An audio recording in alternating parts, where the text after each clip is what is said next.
Well, new tonight, the head of North Carolina schools says that she wants goalposts for when masks can be optional in the classroom. State Superintendent Kathy Truitt says the state owes it to the students and school leaders to have a clear answer. Well, Queen City News reporter Ryan Kruger joining us right now. Ryan, most districts in the state have mask mandates, but one in particular is taking drastic steps. Talk to us about it. Yeah, that's right, Alicia. We're talking about Union County. That school board voted this week they're going to end contact tracing and quarantining due to COVID-19. Masks are also optional there for students and staff. Meanwhile, those COVID numbers across the state keep going down. There's good news in the fight against COVID-19. Cases in the Tar Heel state have dropped off dramatically. The latest numbers show roughly 1/3 the amount of cases that we saw just 3 weeks ago.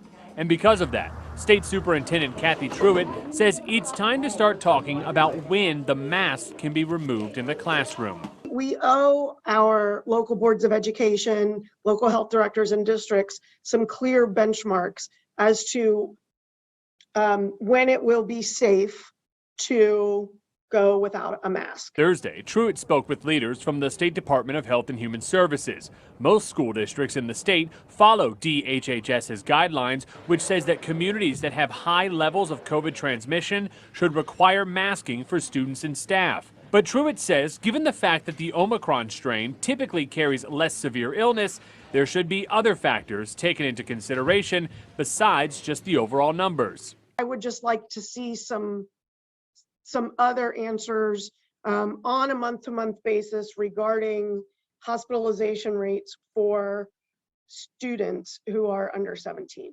State law requires school districts to vote on their mask mandates every month. Earlier this week, Mecklenburg County Health Director Dr. Raynard Washington said even though the county has passed its Omicron peak, he says we're still nowhere near close enough to ditch the masks. I do not feel comfortable, and I cannot recommend that we at this time make any changes to the mask mandate.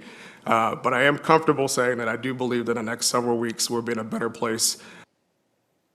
And the state health director says COVID cases among children are down in recent weeks. Meanwhile, North Carolina has the highest vaccination rate of children in the Southeast.